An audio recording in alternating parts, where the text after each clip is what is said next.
Internal dissension roils Disney as the Mouse House gets political. The Daily Wire goes to war with Harry's razors and Gillette. And Joe Biden says it's time for America to lead a new world order. I'm Ben Shapiro. This is The Ben Shapiro Show.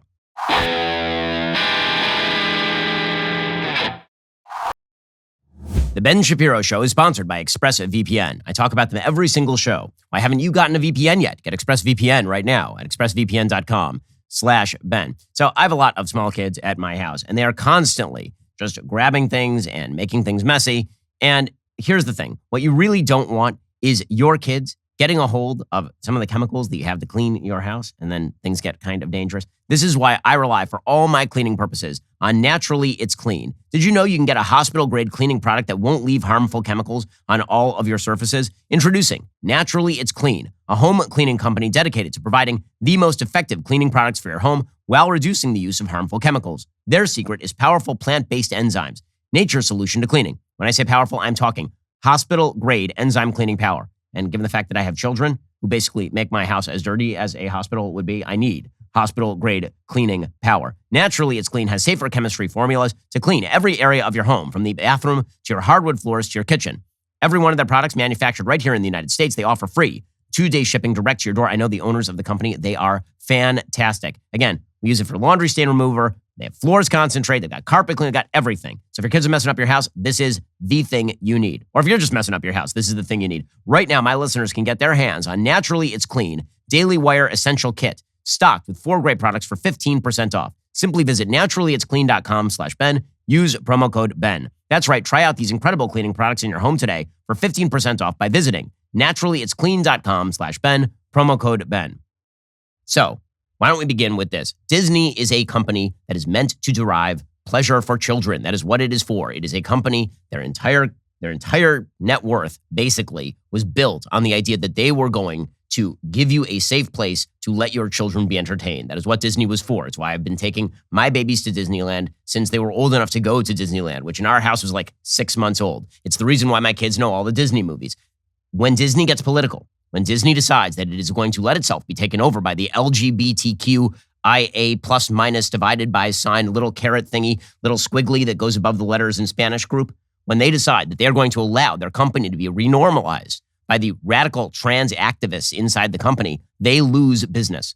And they will lose business. And they should lose business. And this just demonstrates, once again, America's biggest corporations are being held hostage by the woke because they are cowards. They're absolute cowards. I say this because there's an article in the Wall Street Journal today about Walt Disney chief executive Bob Chapek. Okay, Bob Chapek took over for Bob Iger recently. And instead of being a CEO, namely looking at the shareholders and saying, listen, our job is to maximize their value, instead of saying to the members of the company who don't wish to do their jobs, either do your jobs or we will fire you, which, by the way, is the way it used to work at Disney. Disney is one of the most restrictive employers in America. You must follow their rules or they fire you. That is the way that it works at Disney. It's true at Disneyland. It's true at Disney Channel. My mom actually worked at Disney Channel for a while. So I understand how it works at Disney. Disney is an extraordinarily strict employer. You are supposed to toe the line, unless apparently you are a member of the LGBTQIA !+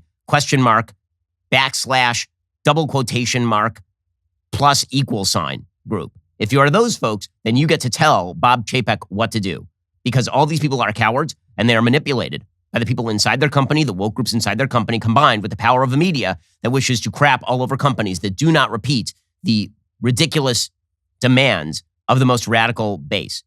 And when you go up directly against children, like you are with Disney, that is the height of stupidity. It is one thing to do this if you are a company for adults. If you are a company for adults and you wish to mirror the woke priorities of your most radical employees, well, you know, adults might punish you. They might not punish you. Most adults will probably ignore it. If, however, you're a company dedicated to making material for small children and your content is now going to be dictated by a bunch of people who do not care about how children are raised, other than if they are raised in their own propagandistic beliefs about falsities about gender, then you're going to lose business. So here's the story. According to the Wall Street Journal, Bob Chapek told employees Monday the company made a mistake by not taking a public stance against Florida's recently passed parental rights and education bill, a decision which infuriated many at the entertainment giant and has undercut faith in his leadership. Undercut faith among whom? Among whom? Shareholders? Among the woke employees that he pays? See, here's the thing about working here at the Daily Wire. We pay you to work here. You do not dictate to us how the company is run. That's absurd. And Disney, again, has hundreds of thousands of employees.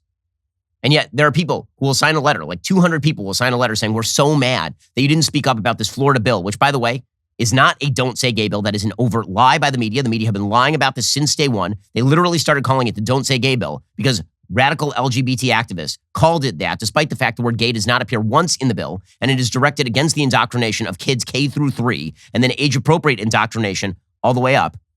Because of that, and because 200 employees signed a letter, the entire company is now held hostage because these people are absolute cowards. Bob Chapek is an abject coward.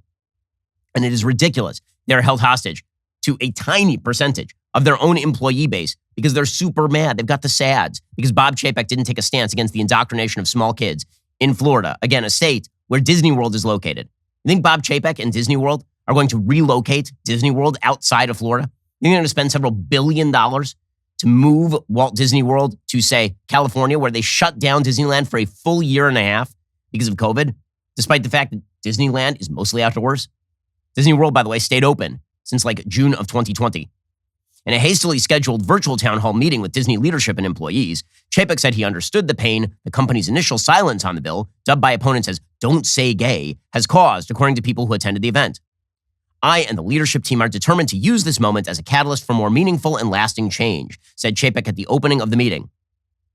The Monday meeting came one day before a planned walkout scheduled last week as part of an employee protest against Chapek's leadership. You know what happened if my employees walked out because they didn't like a political stance that I took on the show? They could find themselves another job. That's how that would work. Because we still have an at-will employment relationship in this country as a general rule. Okay, you do not get to walk out on your job unless you have some sort of legal backing for that. I'm not aware that Disney employees are allowed to just walk off their job because they disagree with Bob Chapek not taking a political stance on a bill.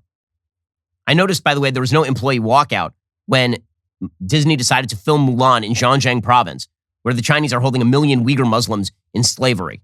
I noticed that.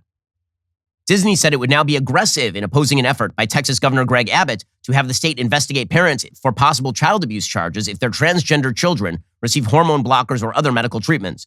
A state judge has temporarily blocked the governor's order. So Disney is now they're jumping from we have to intervene in Florida to we are going to sound off about how we think that 12-year-olds should be able to have their genitals mutilated and they should be hormonally sterilized in Texas if their parents are fine with it. This is where Disney's going to draw. And these are the people that you want educating your kids? Now, I'm not saying I'll never watch a Disney movie again. I'm not saying my kids will never watch a Disney movie again.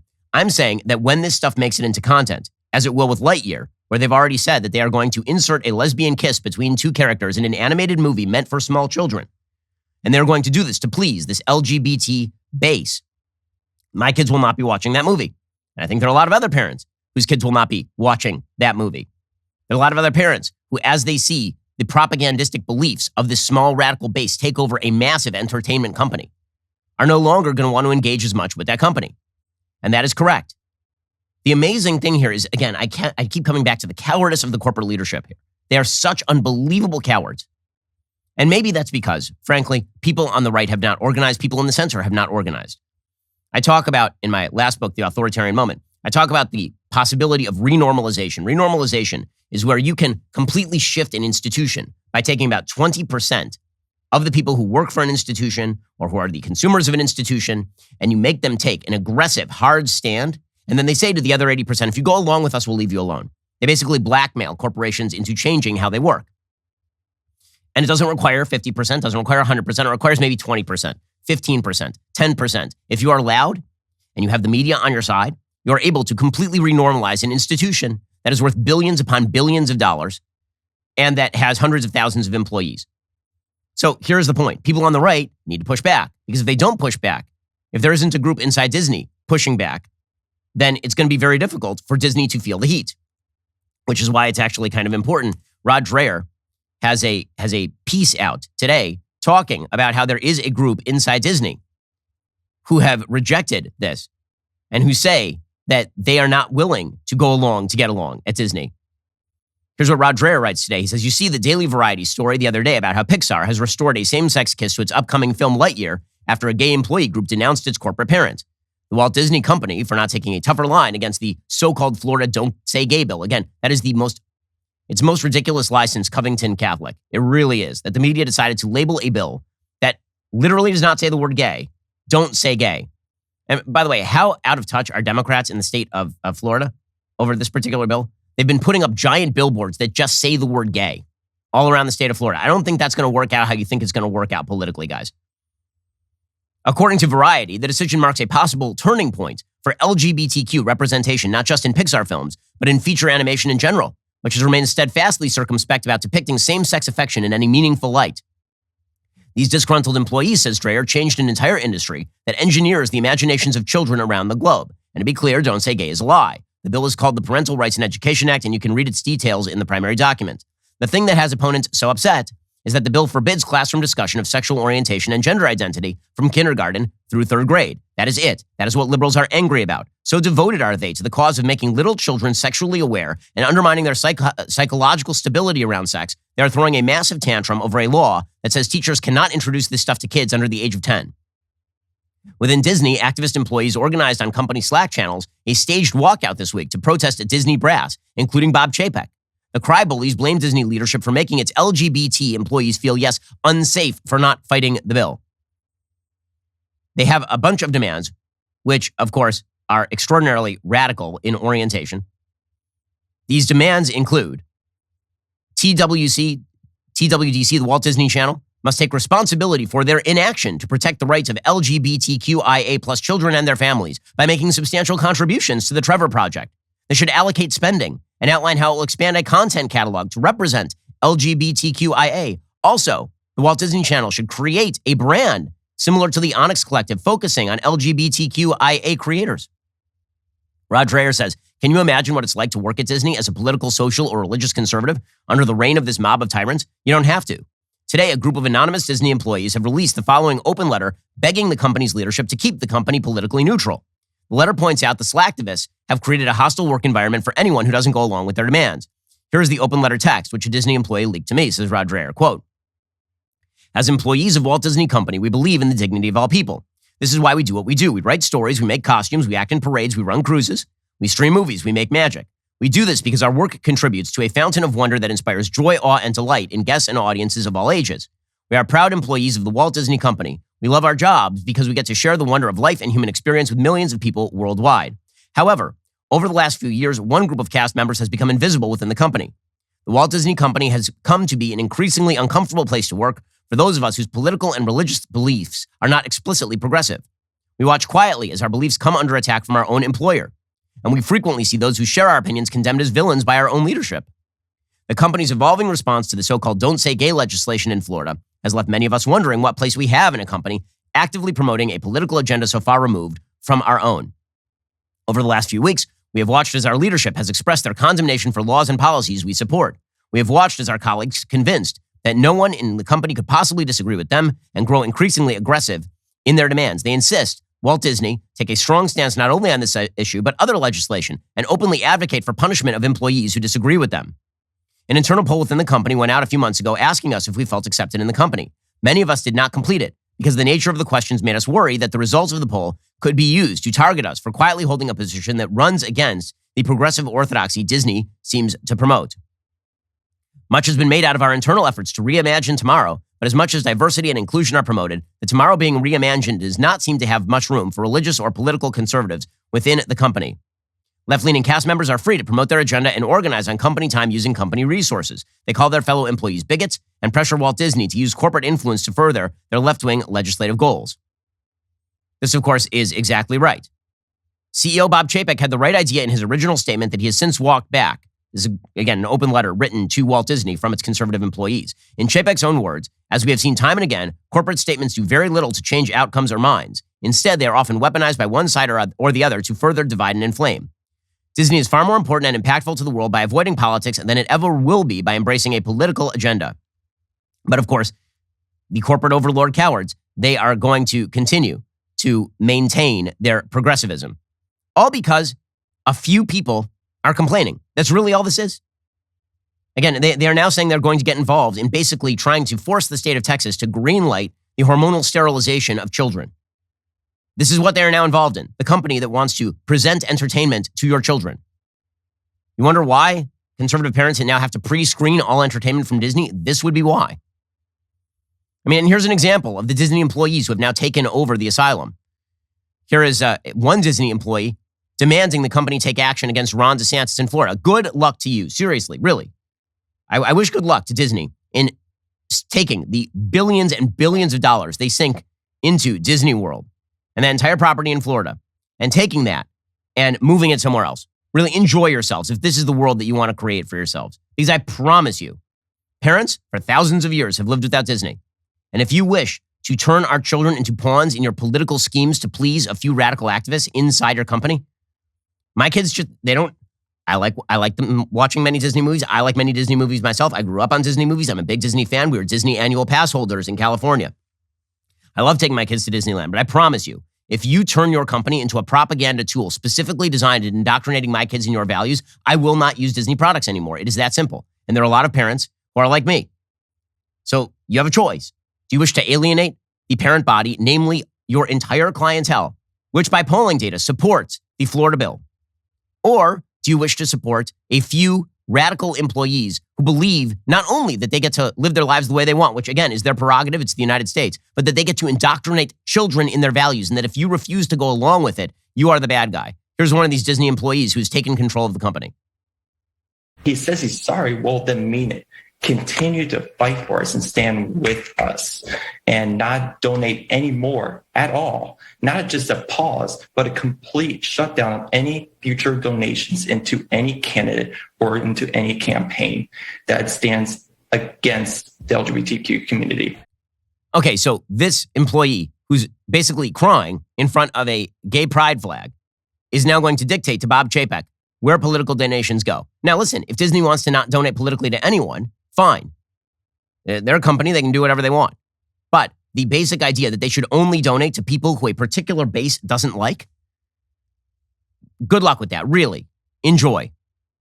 And unfortunately, this has now infused all the Disney properties. It's infused ESPN, for example, which is an ABC Disney property.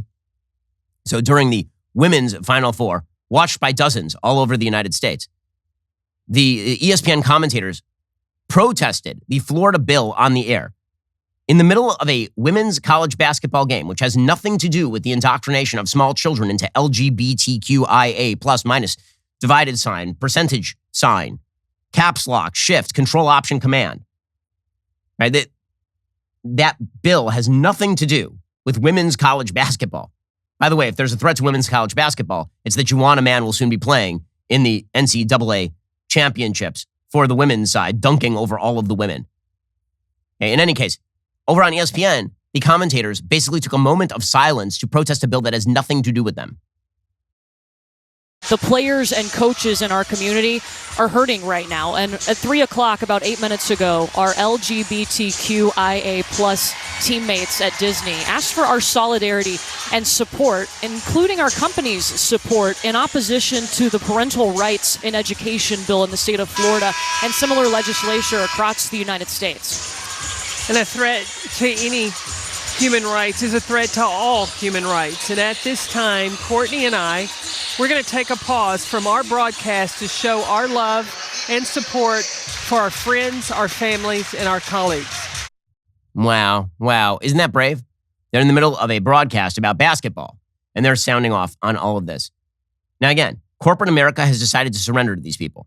They've decided to surrender to this radical agenda, which has nothing to do with reality. The entire media have decided to surrender, for example. It's so funny. You have these women who are commenting on women's sports and the threat to our community. How about the threat to women basketball players in the fact that the NCAA now lets men participate in women's sport? Nothing. Now, they'll never say anything about that. They'll just celebrate Leah Thomas dominating the women because he's a large dude with twig and berries. Takes real balls to do what Leah Thomas does every day. Okay, but again, if you provide any sort of attention in the media to that issue, then you are ripped by the same radical group of activists. It's incredible. And the culture warriors have now deemed it necessary that all of corporate America follow in their footsteps. Right? Every culture maven has to get involved in this now, which is, again, why you have Disney announcing plans to oppose Texas's order criminalizing sex change surgeries on children. It's also why you have artists like Lizzo, great artist. She's like William Shakespeare of I'm not even going to get into a description here. Lizzo speaking out about the abortion ban in Texas, because this is what you need. The abortion ban is atrocious as well. Mind your business. Stay out of my body. This is not political. Oh, lady, I can't even tell you how many people are hoping to stay out of your body. But again, the baseline notion here is that in corporate America, in entertainment culture, they hate your guts. They hate you. Well, if all of this puts you in mind of things that you should be doing for your family, one thing you definitely need to do for your family is life insurance. God forbid something should happen to you. It's going to be terrible for your family just on a personal level, but you also need to make sure that they don't go completely broke. This is where life insurance comes in. Every responsible person should have life insurance, which is why you need Policy Genius. Policy Genius is your one-stop shop to find and buy the insurance you need. Head on over to policygenius.com/Shapiro, answer a few questions. In minutes, you can compare personalized quotes from top companies to find your lowest price. You could save 50% or more on life insurance by comparing quotes with Policy Genius. A team of licensed experts will help you understand your options and apply for the policy you choose. The Policy Genius team works for you, not the insurance companies. You can trust them to offer unbiased help and advocate for you at every step until you are covered. Policy Genius doesn't do extra fees. They don't sell your information to third parties, and they have thousands of 5-star reviews across Google and Trustpilot. Since 2014, Policy Genius has helped over 30 million people shop for insurance and placed over $120 billion in coverage. Head on over to policygenius.com/Shapiro. Get your free life insurance quotes. See how much you could save today. And so here's the thing. If you're a conservative, you need to actually fight back. As I say, renormalization is where 20% of a company can renormalize the other 80% and orient them toward their perceived political goals. The same thing is true in markets. People on the left will look at a product or a company they don't like, and then they will announce that they're boycotting that company or product. And then the company will just cave. Conservatives, particularly on issues like this, are a majority of about sexual indoctrination of children. They're the vast majority of the population. That's not just conservatives. That's conservatives, moderates, and many Democrats. And so here is the thing. You need to fight back. Well, one of the ways we here at the Daily Wire are fighting back is that we have decided that if a company decides to go to war openly with the people who we defend every day, conservatives and moderates and parents, if they decide they're going to do that, then we will go into direct competition with those businesses. So let me give you an example. About a year ago, there was a company called Harry's Razor. And Harry's Razor is a razor company, as their name would suggest. They make a good product. They advertised on this show at one time, and they were also advertising on my colleague Michael Knowles' show. And Michael made the grave mistake of announcing that men are men and women are women. And this, of course, is very bad because Harry's, which is a company that, again, sells razors so men can shave their faces, got 2 tweets, like 2. They got 1 tweet from a 2-follower Twitter account. Okay, and this guy literally had 2 followers. And he said, quote, Harry's is sponsoring Michael Knowles, the same Michael Knowles who is spreading homophobic and transphobic content. It is wrong that Harry's or anyone sponsors this vile content. Harry's immediately pulled their advertising.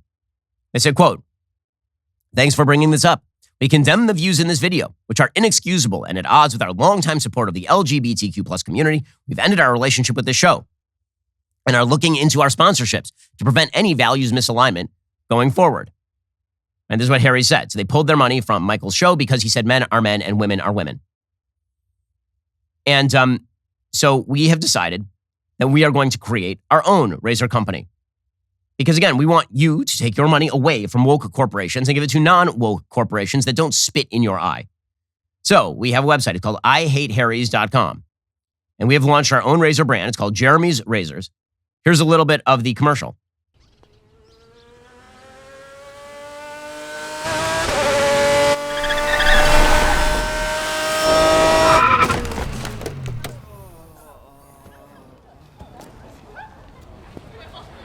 Do you remember when there were 2 genders and only 1.5 of them had to shave their mustaches? Oh, hi. I'm Jeremy Boring, CEO and God King of the Daily Wire. Harry's Razors used to advertise on our shows. They're a great product, and we were happy to do it. That's before some peon who works for me went and said that boys are boys and girls are girls, and that was just too much for Harry's. They condemned our views held by millions of Americans and virtually every human who's walked the planet until about 15 minutes ago, as inexcusable. And they dropped their ads from our network because of what they called values misalignment. You're damn right our values are misaligned. And it's not just Harry's either. Gillette razors used to be the best a man could get. Then they decided that men are too toxic. Unless you're the kind of man who teaches his daughter to shave her beard. If that makes sense to you, keep buying Gillette. But if you've had enough of the woke bullshit and you're tired of paying companies like Harry's and Gillette to hate you,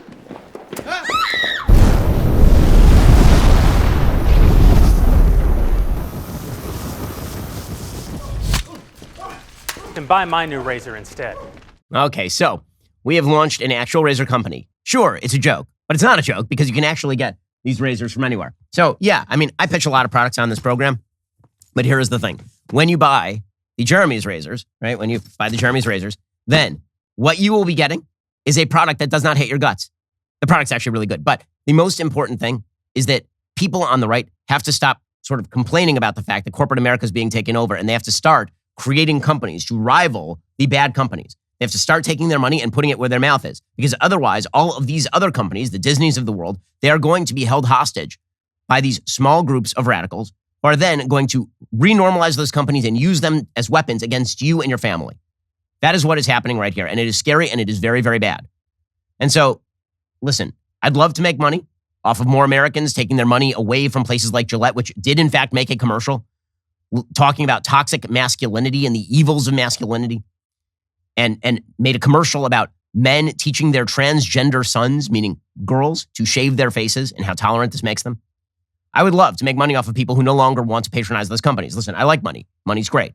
But the more important thing here is that all of these companies have to be put on notice that if they piss off the American people are not going to stand for it. Renormalization works both ways.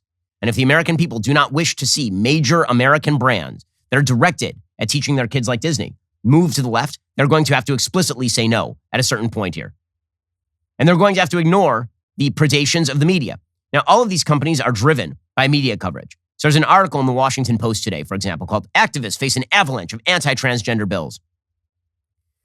And the entire article is about how evil it is that there are people who are trying to say that boys should go to boys' bathrooms and girls should go to girls' bathrooms, and that puberty blockers should not be prescribed for kids who are 8, 9, and 10 years old. And the entire article is about how bad that is. But you know what? Conservatives should say, yes, those things are bad. It is bad to do those things to children. And we are not going to pretend that it is good to do those things to children. And we are not going to stand for corporate America catering to its wokest audience by interjecting itself in these battles. You want to play this game? The game works both ways. You want to remove the All-Star game from Georgia because you don't like a voter ID law that is less stringent than Delaware's? Fine. Then a lot of people are not going to watch MLB games. You want to inject yourself into LGBTQ politics in Florida or Texas? Well, fine. We're not going to watch Lightyear. Right? I mean, like, this is going to have to be what people do. And so we're hoping that Jeremy's Razors is the first step in that direction. You can subscribe again over at IHateHarrys.com. That's IHateHarrys.com. You get your razors from a company that doesn't hate you. And by the way, if you want entertainment that's going to cater to your children, we're going to start making kids content over here at Daily Wire specifically, so that you don't have to be catered to by companies that hate your guts and cater to the people who despise your values. If that doesn't happen, the bad guys are going to continue to win, and they're going to continue to take over heretofore neutral corporations and use them as weapons against you. In just a second, we'll get to everything happening overseas. Travel right now is pretty difficult, and a lot of people have been missing travel for years. But here is the thing. When you travel, you need to get more. Since 1998, Priceline has been the best way for travelers to book the trip they want at the price they can afford. Priceline saves consumers more than $1 billion every year, so their customers never have to miss the moments that matter. With Priceline, you can save up to 60% on your favorite hotels, and you can also get exclusive deals on rental cars and flights. And when you save more, you can do more. Get more. Wow, this view is incredible. More. Another round of room service. More. Yeah, I'm extending my vacation. Sorry, boss. There are a few things that feel as good as knowing you saved money. One of those things is saving money while you're on vacation. With the discounts Priceline offers, you get that feeling a lot, because when you save more, you can enjoy more and you can do more. At Priceline, every trip is a big deal. Priceline knows this, so when you're ready to book your next trip, check out Priceline.com for the easiest way to get more wow, and great, just to name a few, out of it. Again, Priceline is the best way to travel. Go check them out right now, because Priceline is going to save you money, and you're going to get great stuff that goes along with travel and save money at the same time. Priceline, go check them out today. Here at the Daily Wire, we've now started our own publishing wing. It's called DW Books. We are proud to publish books that actively fight the left's monopoly on storytelling, like Fiery but Mostly Peaceful, The 2020 Riots and the Gaslighting of America by Julio Rosas, who pulls back the curtain on the Black Lives Matter riots that broke out across the country in the aftermath of George Floyd's death. Rosas, who is reporting from the ground, gives his firsthand experience and exposes the media's attempts to convince Americans that the fatal and destructive riots were actually wonderful and peaceful and flowery and lovely. The book is available for pre-order on Amazon or anywhere you buy books online, so go pre-order your copy today. You're listening to the largest, fastest-growing conservative podcast and radio show in the nation.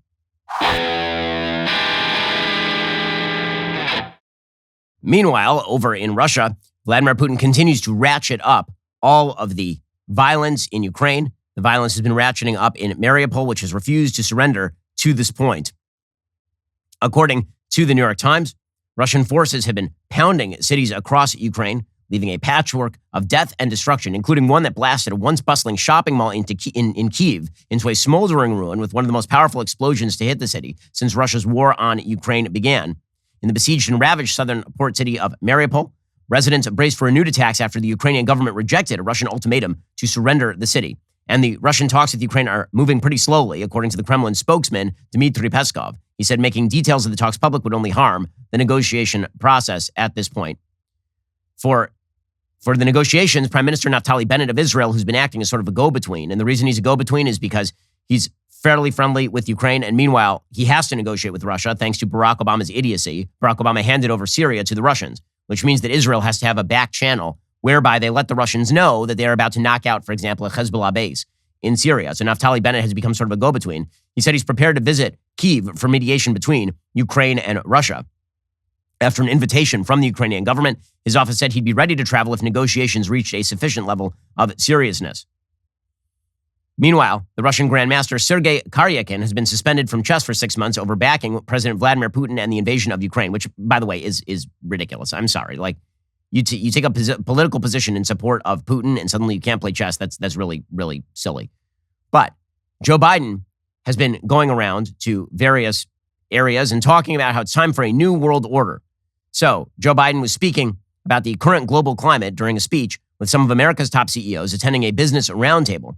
And he started talking about how what we are seeing right now is a chance to remake the world. And this is where a lot of folks on the right start to get pretty nervous, even if you think that Russia is doing something evil and you back Ukraine to the hilt. When Joe Biden starts talking about this is an opportunity to remake a new world order, you got to start clutching at your wallet and start worrying about the values he's about to promulgate globally.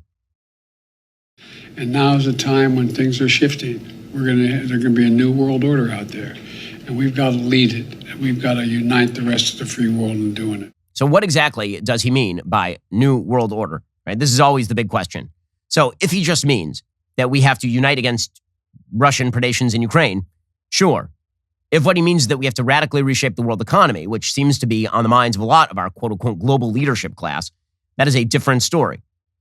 So when it comes to the immediate, Joe Biden is warning about the possibility of cyber attack in the United States. He's saying that the Russians are going to ratchet up those cyber attacks in the United States. Here was Joe Biden. Today, my administration is issuing new warnings that based on evolving intelligence, Russia may be planning a cyber attack against us. And as I said, the magnitude of Russia's cyber capacity is fairly consequential, and it's coming. The federal government is doing its part to get ready. But under U.S. law, as you all remember, the private sector, all of you, largely decides the protections that you will or will not take. Meanwhile, Jen Psaki over at the White House is saying that food shortages are likely to hit the globe, not particularly in the United States, but particularly in sort of developing and third world countries. Here is Jen Psaki from the White House. While we're not expecting a food shortage here at home, we do anticipate that higher energy, fertilizer, wheat, and corn prices could impact the price of growing and purchasing critical food supplies for countries around the world. And early estimates from the World Bank suggest disproportionate impacts on low and middle income countries, including in Africa, the Middle East, and Southeast Asia. And Ukraine is a big exporter of fertilizer. So as it relates to even that need in the United States and other parts of the world, that's something that we're continuing to closely assess as well. Meanwhile, in terms of global New World Order foreign relations stuff, the fact is that the Biden administration is incompetent. So they've been leading from behind on the Ukraine battle pretty much all the way through. And now they're attempting to, at the same time, treat Russia as a partner in negotiations over an Iran nuclear deal, which is a terrible idea, simultaneously condemn the Houthis, which is an Iranian-backed terror group, in their attacks on Saudi Arabia. They are attempting at the same time to make nice with the Chinese while the Chinese are making nice with the Russians. It's all confusion top down from the Biden administration. So this new world order looks a lot like the United States playing second fiddle to a bunch of other countries and or giving up our national interest in favor of other countries. According to the Wall Street Journal today, since 2018, the Pentagon strategy has defined China and Russia as primary concerns and North Korea, Iran, and violent extremism as secondary threats. That 2+3 approach, 2 chief adversaries with 3 secondary ones, was expected to be supplanted by a 1+4 strategy, which put China first and placed Russia among the lesser threats. Despite the heightened focus on Moscow, a new U.S. defense strategy, which was due to be released earlier this year, had been held up as the Russia crisis brewed. Policymakers all but finished the document late last year and tweaked the language slightly after the invasion, said officials. But they didn't do a wholesale rewrite of the document. When it is released in the coming months, the strategy will still assign Russia a secondary priority behind China, according to the Pentagon official. The invasion of Ukraine has sparked concerns among top policy, diplomatic, and military officials about losing sight of the strategic threat from China. Mackenzie Eaglin over at the American Enterprise Institute said there is strong pressure in the building not to overdo Russia's importance over the long term because of Ukraine. I think what will ultimately come out will be a watered-down version of where they were going already, which was that China was the priority, including over Russia. Even so, according to the Wall Street Journal, Moscow's invasion of Ukraine is forcing U.S. officials to grapple anew with countering 2 major adversaries at once, a problem that has revived long-dormant Cold War debates about quantity versus quality in apportioning scarce forces between Europe and Asia. And you'll notice that the Biden administration is not calling for a radical increase in the defense budget. They're not calling for a radical increase in the quality and durability of the military. They are, in fact, somewhat sanguine, like shockingly sanguine, about the rise of our enemies, including places like Iran, which is why Russia got the idea it could invade Ukraine with no actual consequences, and why China continues to believe that it can get away with not so tacitly backing Russia in this conflict while casting its eyes upon Taiwan. So as far as the New World Order goes, with regard to foreign policy, we're seeing a temporary moment of unity from the West, but I think that Vladimir Putin and Xi Jinping are looking at the West and thinking, you guys are probably going to crack somewhere in here. Meanwhile, the real New World Order that I think that Russia and China see the West building is a New World Order that is largely predicated on a sort of capitalist economic system that is burdened with extraordinarily high regulations and redistribution. Because that seems to be what Joe Biden is now pursuing. The SEC, for example, if you were treating this as an actual real foreign policy crisis, what you would be doing is unshackling American business. What you would be doing is allowing for more drilling, for example. You'd be getting rid of regulations and taxation on business so that we can outcompete the Chinese and out-innovate the Chinese. Instead, you've got the Biden administration in which every crisis is an opportunity to remake how American business is done. The Biden administration, however, is pursuing bad economic policy. According to the Wall Street Journal, U.S. regulators proposed stringent requirements for publicly traded companies to report information on greenhouse gas emissions and risks related to climate change in one of the Biden administration's potentially most significant environmental actions to date.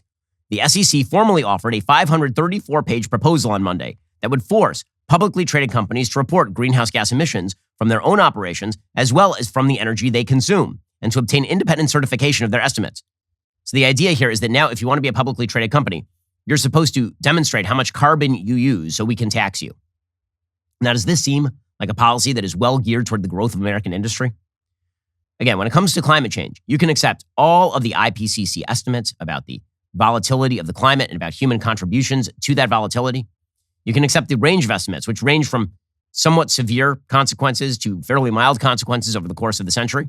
And you can still point out that the sorts of regulations that are being considered right now do nothing to actually mitigate the amount of climate change in a serious way, and that China and India have no interest right now in ramping down their carbon emissions because they understand, particularly China, that they are in a global competition with the United States. Like this pathetic silliness from the John Kerrys and Joe Biden's of the way of John Kerry heading on over to China. Maybe you won't work with us on Ukraine, but you'll understand that we need to curb climate change. Like, you're an idiot. You're an idiot. China is not going to do any of that stuff. Meanwhile, you're cracking down on American businesses. In some cases, according to the Wall Street Journal, companies would be required to report greenhouse gas output of both their supply chains and consumers, known as Scope 3 emissions. So it's not just your factories creating carbon-based emissions. It is now that if you have a supply chain, right, transporting your goods from, say, Singapore to the United States, you have to include that in your estimate and how your consumers use your products. So your consumer End use is now part of what you should pay as a company. An SEC official said most companies in the S&P 500 would likely have to report Scope 3 emissions. Companies would have to include the information in SEC filings, such as annual reports. And if you don't think that's the predicate to a large-scale regulation and taxation scheme by the Biden administration, you're out of your mind. That is, of course, what they are looking for here. The proposal comes as President Biden's efforts to address global warming through legislation have stalled in Congress, putting pressure on regulatory agencies to deliver on a core Democratic priority. That has drawn criticism from Republicans who accused Democratic SEC Chairman Gary Gensler of overreach. Gensler says investors and asset managers, representing tens of trillions of dollars, have called for companies' climate-related disclosures to be more standardized. Well, here's the thing. If you would like for a company to release its climate-related disclosures, then why don't you become a shareholder? This is the stupidity of an entire left-wing worldview that has suggested what they call stakeholder capitalism. So shareholder capitalism says that if you are a publicly traded company, your first duty is to maximize profit for your shareholders. And this generates good output. And the reason it generates good output is because the way you generate value for shareholders is innovation, efficiency, making good products at good prices. Stakeholder capitalism says a bunch of people who have nothing to do with your business can tell you what to do with your business because, after all, don't we all affect each other in a broad variety of ways? Well, normally what you would say is that that's what legislation is for. But what they've decided to do is tell these companies that you, on your own, have to voluntarily take up the mantle of, for example, saying to the stakeholder, right, somebody in the general community, what you are doing, so that even though they bear no risk and have no skin in the game, you are working for them. That's silly.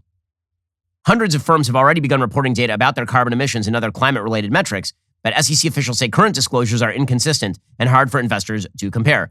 SEC members voted 3-1 to issue the proposal. Commissioners voted along party lines with all three Democrats backing the proposal. And as the Wall Street Journal editorial board points out, they say that this entire thing is directed against particular enemies of particular parts of industry. They say Gensler's solution is to regulate private companies by the back door. To calculate their Scope 3 emissions, public companies will now have to make their private business partners and contractors report emissions. Companies will have to get their emissions independently certified. That's another governmental gift to the big four accounting firms. The main intent of the rule is to make it easier for left-leaning asset managers like BlackRock, public pension funds, and trial lawyers to bully companies. Public companies will be liable for climate disclosures the SEC deems inaccurate or incomplete. Progressives will have a new weapon to smack companies around. Democrats can't pass a climate agenda through Congress, so they are using financial regulation to block investment in fossil fuels. Vladimir Putin will be delighted. Yes, indeed, that new world order that is being considered by the Biden administration, it seems like it has nothing good in it for Americans who wish to see peace and prosperity, not only in the United States, but across the globe. Alrighty, we'll be back here later today with an additional hour of content. In the meantime, go check out one of our newest podcasts, Morning Wire. On today's episode, they report more on that infamous Hunter Biden laptop story. That episode is available right now on Apple, Spotify, or wherever you listen to podcasts. Make sure to tune in. I'm Ben Shapiro. This is The Ben Shapiro Show.